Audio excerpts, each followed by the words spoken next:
Baik pemirsa, terima kasih Anda masih bersama kami di Dialektika. Dan tentunya seperti kita ketahui bersama bahwasanya Kabupaten Bondowoso dianugerahi potensi sumber daya alam yang begitu luar biasa. Tidak hanya perkebunan, pertanian dan juga pariwisata. Tentunya ini akan kita bahas lebih lanjut kembali bersama dengan Bupati Kabupaten Bondowoso. Bapak, bagaimana sih Bapak memiliki potensi di bidang pariwisata dan juga di bidang pertanian yang notabene banyak sekali dikenal oleh kabupaten-kabupaten yang lain. Misalkan contoh di pertanian ada apa ya Pak ya? Kalau misalkan di pertanian ini Bapak ya?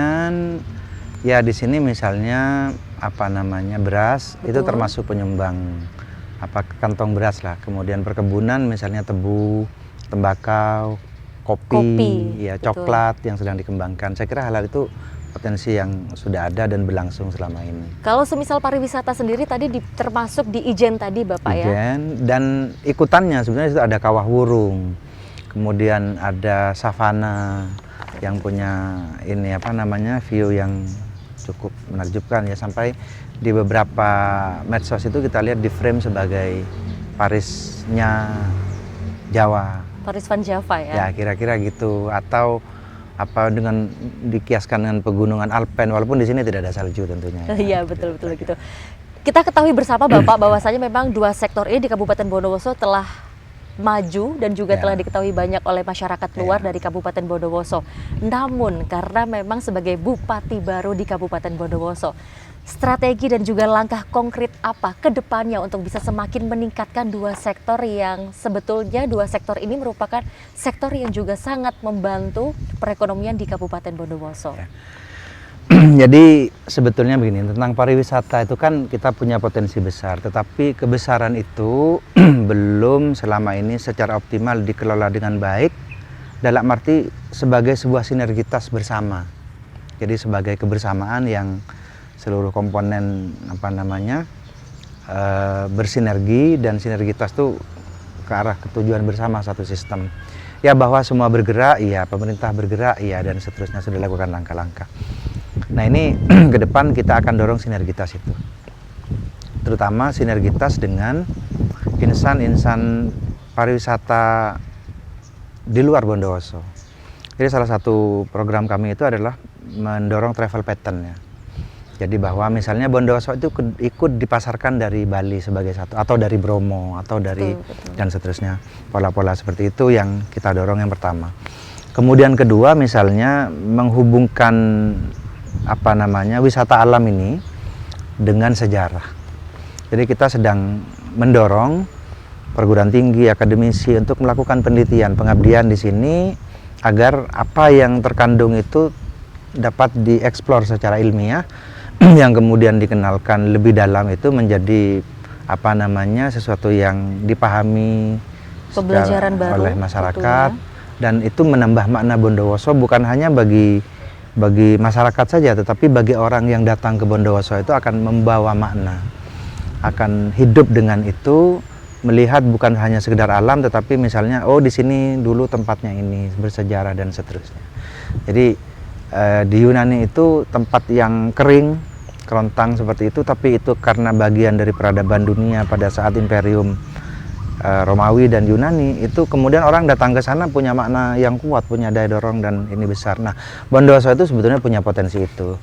Kemudian yang ketiga, bagaimana kita menghubungkan alam yang kita miliki ini dengan event-event. Saya sudah dihubungi berbagai pihak ya, jadi asosiasi pesepeda, kemudian triathlon, yang itu punya level, punya ini sudah global, sudah internasional. Betul. Nah kita harapkan nanti event-event internasional itu berlangsung di sini. Di sini ada dua event yang dalam waktu dekat akan kita laksanakan. Bondowoso Night Run. Nah itu konsep tradisional sebetulnya sekedar lokal saja, tetapi ini kita coba dorong untuk dikaitkan dengan misalnya asosiasi-asosiasi yang profesional di bidang itu, dan dalam level yang lebih luas, apakah nasional atau internasional. Kemudian ada event musik di Ijen, itu biasanya melibatkan musik jazz, genre musik jazz. Nah mungkin hal-hal yang lebih ngepop nanti bisa kita hadirkan juga selain event itu dan menghadirkan apa namanya figur-figur yang memang punya skala yang lebih luas. Saya kebetulan sebelumnya itu pernah di Komisi 10 DPR RI tahun 2004 sampai 2014 saya di DPR RI, dan kita banyak berhubungan dengan insan-insan pekerja seni, kemudian industri kreatif waktu itu. Dan mereka banyak yang menghubungi kita untuk bisa membantu. Di Jakarta kemarin saat gathering menjelang pelantikan itu ada Mas Gilang Ramadan, drummer Krakatau ya, itu pamit mau membantu promosi kopi di Bondowoso, Republik Kopi, pengembangan Republik Kopi Bondowoso. Kemudian ada teman-teman seperti Angelina Sondag, Miing Bagito. Angelina Sondag itu putri Indonesia yang mungkin mengasuh putri Indonesia setelah zamannya. Nah itu juga mungkin bisa terlibat dan kita. Nah kira-kira hal seperti itu terkait pariwisata. Nah kemudian pertanian ini kita melihat dan mengamati bahwa sebetulnya potensi besar itu nilai tambahnya tidak dinikmati oleh masyarakat. Dan nilai tambah itu yang berlipat itu sebetulnya ada pada proses produksi dan hilirisasi setelah itu.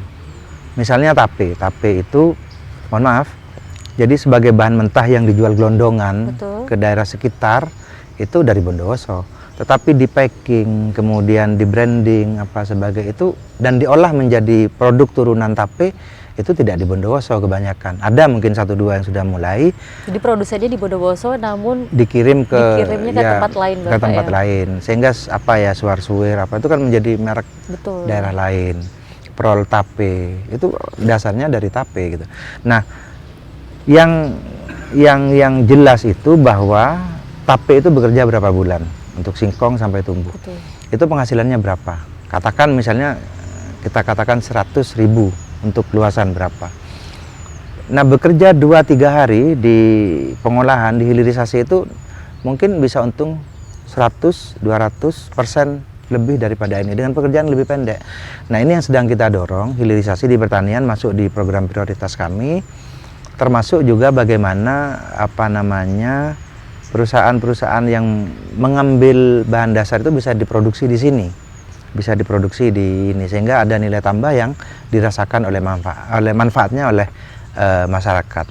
Jadi hilirisasi itu fokus kepada yang bisa memberikan nilai tambah dan nilai tambah itu dirasakan oleh masyarakat Bondowoso. Itu sedang kita usahakan di pertanian.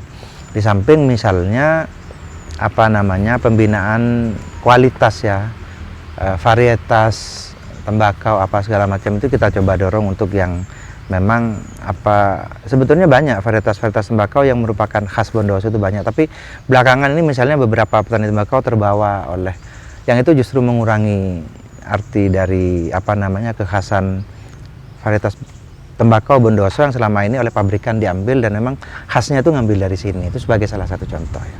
Barangkali itu hal-hal yang kita pikirkan. Yang berkaitan dengan pertanian dan juga pariwisata tadi. Dan justru apa yang tadi Bapak sampaikan itu merupakan langkah-langkah untuk mendorong investasi dan juga pertumbuhan ekonomi di Kabupaten Bondowoso itu sendiri Bapak, menurut kami ya. Jadi memang hal itu yang memang sudah ada, tapi di tahun 2025 ini justru peningkatan harus semakin ditingkatkan lagi demi perekonomian yang tumbuh di tahun 2025 hingga nanti tahun 2030 di masa jabatan Bupati baru ini begitu. Kemudian Bapak, kalau tadi kita sudah sangat dalam membahas tentang pariwisata dan juga pertanian, bagaimana sih Bapak penting juga merupakan sesuatu yang penting bahwasanya pendidikan mana tadi sudah Bapak jelaskan bahwa ada ilmuwan yang mungkin bisa didatangkan di Kabupaten Bondowoso untuk memberikan ilmu-ilmu baru, kemudian kesehatan juga yang mana ini merupakan kalau di kota-kota lain ini juga sempat menjadi satu polemik Bapak karena memang ada yang digratiskan untuk pengobatan, ada yang seperti ini dan juga seperti itu. Bagaimana kalau untuk di Kabupaten Bondowoso sendiri? Pendidikan dan kesehatan itu kan basis ya. Jadi mau bekerja, mau lari cepat, sementara misalnya kesehatannya tidak kurang atau ini dengan wawasan yang terbatas. Itu karena itu kita anggap sebagai fondasi. Nah di dalam visi misi kita jelas satu misi tadi ada 2 misi atau 3 misi yang mengarah ke pendidikan dan kesehatan. Dalam program prioritas itu memang kita jelas cantumkan. Jadi bahwa tentang kesehatan itu di sini kita mencoba kalau ini mempertahankan dan meningkatkan ya. Betul. UHC, Universal Health Coverage. Jadi BPJS itu ya kita daftarkan seluruh penduduk di sini. Artinya seluruh penduduk Bondowoso kecuali yang dibayari pemerintah, kemudian yang dibayari perusahaan itu akan kita cover. Itu dasar ya, sangat dasar.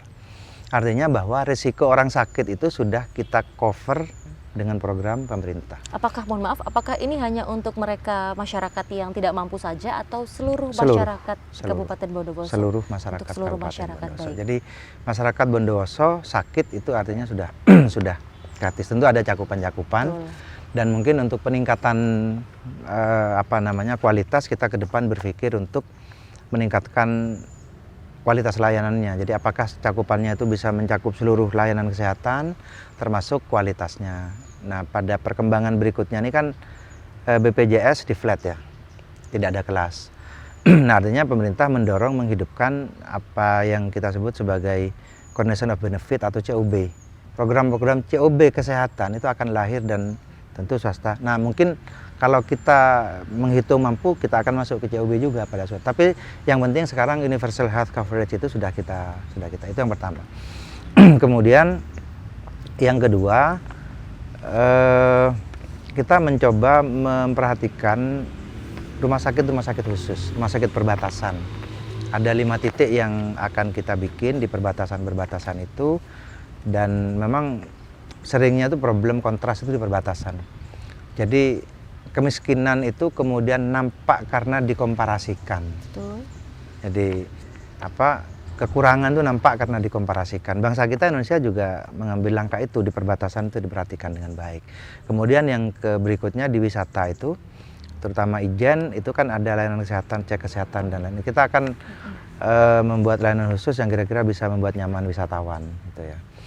Itu di bidang kesehatan. Kemudian kemarin kita juga sudah berbicara tentang penataan kesehatan primer dan sekunder di sini, karena kesehatan itu juga adalah wilayah dari industri ya. Jadi industri farmasi ada di sana, kemudian dan seterusnya yang mau tidak mau membangun kesehatan itu juga harus mampu beradaptasi dengan baik dengan industri kesehatan.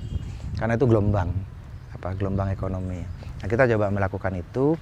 Bagaimana iklim kompetisi di rumah sakit swasta dan pemerintah ini bisa memberikan ruang yang sama, partisipasi masyarakat dalam bidang kesehatan, dan tentu dengan mendorong titik-titik bersama yang bisa kita lakukan. Misalnya pada bidang penegakan diagnostik ya, itu ada alat ATLD, alat teknologi laboratorium digital yang itu sangat mahal dan daya pakainya terbatas. Nah, kenapa tidak misalnya kita bisa bersama-sama dalam itu? Kemarin kita sudah bicara dengan pihak terkait, stakeholder, kita bisa misalnya memberdayakan di bidang diagnostik ini, kita bikin misalnya Bondowoso itu punya keunggulan-keunggulan sehingga bisa menjadi rujukan dari daerah sekitar. Kemudian dalam pengobatan dengan kuratif ya, itu kita setidaknya kalau memang ada keterbatasan yang kita miliki, kita bisa punya layanan rujukan yang baik. Sehingga misalnya bagi pemegang asuransi yang punya evakuasi udara, itu kalaupun kita tidak punya helikopter, tetapi bisa telepon sewaktu-waktu, mereka bisa dievakuasi dengan cepat dari Bondowoso. Kemudian pada tindak lanjut, seperti rehab medik, kemudian dan sebagainya, itu kita bisa ketika mereka pulang berobat sembuh ke Bondowoso harus melanjutkan hidupnya dan melakukan perbaikan kualitas itu sebagai tindak lanjut dari pengobatan, kita menyediakan dengan baik. Jadi titik awal dan titik akhir ini paling tidak kita sepakat untuk ditekankan, dan insya Allah ini akan segera dilakukan. Kemarin kita sudah terima konsepnya dari rumah sakit dan dinas kesehatan.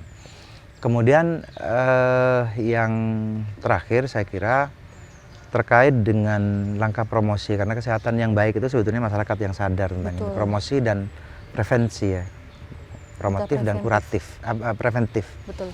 Nah, ini kita mendorong agar sejak mulai dari kesehatan primer itu di puskesmas tentu ya, dokter primer rujukan pertama, atau di dokter keluarga kalau yang memang sudah cakupannya, ini kita dorong agar membawa beban preventif dan promotif ini membantu bersama-sama masyarakat sehingga ukurannya itu rumah sakit kemudian ini lebih kepada hal-hal yang sifatnya ya ada nanti sekunder, misalnya perawatan kesehatan, general check up, tindak lanjut penanganan gejala-gejala awal. Jadi negara yang sudah maju itu sudah ke sana, tidak lagi menangani akibat penyakit yang parah yang karena tidak terpantau, kita bisa ke sana satu saat tapi perangkat-perangkatnya ini kan sedang kita sediakan. Jadi intinya semua langkah preventif itu juga akan dilakukan dan Ya. tentunya untuk masyarakat di Kabupaten Bondowoso tidak perlu khawatir lagi karena memang nantinya seluruh masyarakat di Kabupaten Bondowoso akan diberikan layanan BPJS begitu Bapak ya. Baik. Ya. Sepertinya pembahasan masih akan terus berlanjut, pemirsa jangan kemana-mana, program Dialektika akan kembali sesaat lagi.